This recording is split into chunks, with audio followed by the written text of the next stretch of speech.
votre fidélité, on va parler ce matin d'actualité, on va parler d'histoire, puisque nous avons le plaisir d'avoir aujourd'hui avec nous Pierre Lursa, essayiste, traducteur, fin observateur de la société israélienne, à l'occasion de la réédition enrichie de son livre explorant les mythes de l'antisionisme radical. Bonjour Pierre. Bonjour Ilana. Merci Bokertov, merci d'être avec nous ce matin. Et oui, le titre de votre livre, c'est, je le rappelle, les mythes fondateurs de l'antisionisme contemporain, postfasté par Pierre-André Taguieff. Alors avant de plonger au cœur de ces nouvelles pages, je voulais vous faire réagir à l'actualité sécuritaire. On en a parlé avec notre correspondante à Jérusalem, cet accord avec l'Iran qui a été qualifié de désastre par de nombreux experts israéliens. Donald Trump qui a récemment multiplié les déclarations acerbes contre l'État hébreu, affirmant que sans lui, Israël n'existerait pas, pour le citer. Est-ce que vous considérez, vous, Pierre, encore Donald Trump comme un ami, un allié sincère d'Israël ? Eh bien, disons que ça devient de plus en plus difficile. Je pense que, évidemment, on n'oubliera pas tout ce qu'il a fait pour nous. Et puis, c'est un petit peu comme dans la Bible. Vous savez, le Rav Cherki dit toujours que nous vivons des événements bibliques depuis le 7 octobre.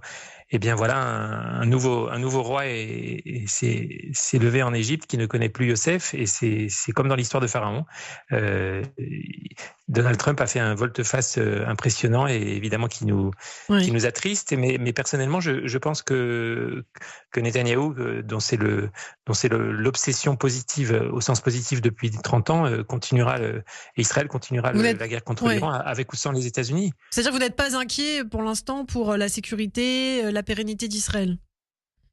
Non, je ne suis pas inquiet. Je suis, comme tout le monde, évidemment très déçu de cette volte-face américaine, mais je pense que Israël a les moyens de continuer cette guerre, y compris sans les États-Unis, même si c'est plus difficile. Et n'oubliez pas que c'est aussi une des leçons de l'après 7 octobre, c'est que nous devons réduire notre dépendance stratégique vis-à-vis des États-Unis, et nous sommes en train de le faire.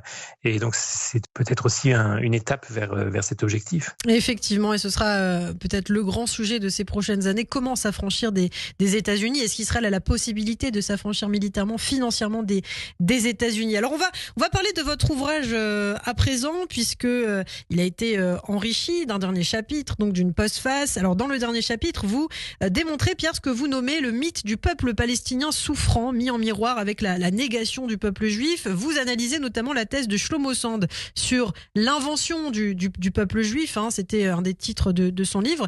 Pourquoi l'antisionisme radical, selon vous, a besoin de nier l'existence historique justement du peuple juif ?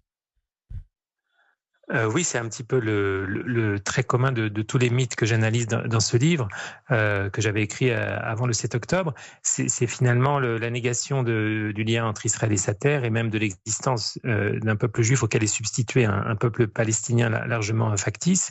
Et effectivement, il y a aussi, à mon sens, le mythe qui est le plus d'actualité depuis le 7 octobre, c'est celui du génocide du peuple palestinien, qui en fait existe depuis très longtemps. On le voit apparaître dès les années 20-30 et avant même 48, l'idée que les Juifs voudraient anéantir leurs ennemis, ça réactive aussi un vieux fantasme antisémite, comme le montre Pierre-André Taguieff dans la postface. Et aujourd'hui, c'est le mythe qui a triomphé depuis le 7 octobre. C'est un petit peu paradoxal de voir que, un petit peu comme après la Shoah, il y avait eu des pogroms en Pologne. Eh bien, après le 7 octobre, il y a une vague planétaire de haine des Juifs. Et quelque part, pour la conscience juive, pour la conscience israélienne, c'est un petit peu, c'est très douloureux, et c'est même surprenant, et c'est atterrant de voir que la haine anti-juive redouble après l'événement terrible du 7 octobre. Et c'est ce que j'ai essayé de comprendre dans la dernière partie de ce livre, que j'ai réédité aujourd'hui, c'est finalement, comment est-ce que la haine contre nous peut redoubler d'intensité, alors même que nous sommes fondamentalement les victimes de cette attaque et même de cette guerre. Mais alors comment vous l'expliquez justement cette haine qui est nourrie par ces mythes finalement ? Eh bien, je dirais qu'il y a plusieurs éléments d'explication, y compris d'ailleurs celui du rôle de certains membres de notre peuple, certains intellectuels juifs. Et l'explication principale à mes yeux, c'est que nous vivons à l'ère de l'antisionisme globalisé. C'est aussi une expression qu'avait employée Pierre-André Taguieff il y a déjà quelques années. Et finalement, on voit l'aboutissement de tout un travail de sape, de tout un travail de propagande contre Israël qui finalement finit par porter ses fruits venimeux après le 7 octobre et dans un contexte évidemment très compliqué, dans un contexte où la guerre contre nos ennemis dure bientôt depuis 3 ans et on sait que la guerre alimente aussi tous les fantasmes de nos ennemis et par ailleurs dans un contexte de réseaux sociaux et d'un monde dans lequel l'information va très vite et donc les rumeurs, elles aussi, vont très vite et les fausses images. Nous sommes aussi dans le monde de l'image.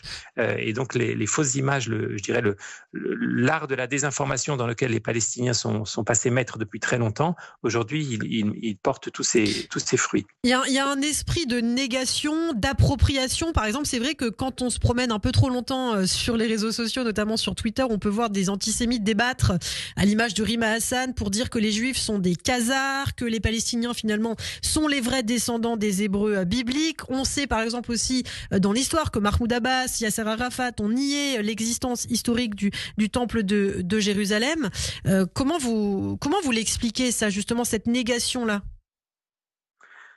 La négation, la substitution, finalement, je dirais que c'est aussi la réactivation à notre époque de deux attitudes fondamentales du christianisme et de l'islam envers les juifs, qui sont à la fois la négation et la substitution, puisque le christianisme se prétendait le nouvel Israël, et quant à l'islam, lui, il prétend aussi abroger quelque part l'existence physique du peuple juif en se substituant à lui sur sa terre et en s'appropriant aussi nos prophètes.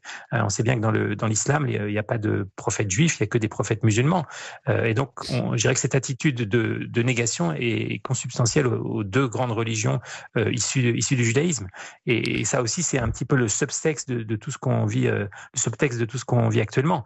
C'est-à-dire que toute cette négation qu'on vit dans le discours antisémite, anti-israélien de l'après 7 octobre, elle s'inscrit aussi fondamentalement, bien sûr, dans l'attitude chrétienne et dans l'attitude musulmane envers Israël. Alors, ce sont des analyses qu'on pourra retrouver dans votre ouvrage, Les mythes fondateurs de l'antisionisme contemporain, donc avec une postface signée Pierre-André Taguieff. Je voulais vous faire réagir aussi, Pierre, il nous reste peu de temps, sur ce débat récent qui a fait beaucoup de bruit sur les réseaux sociaux, notamment à travers une interview qu'on a réalisée du chercheur Dov Maimon, où il dit clairement que selon lui, une Shoah est possible en France prochainement. Peut-être il n'a pas vraiment donné de calendrier, mais voilà, certains lui ont répondu en disant qu'il avait tort de dramatiser, d'inquiéter les Juifs de France. Vous, quelle est votre vision ?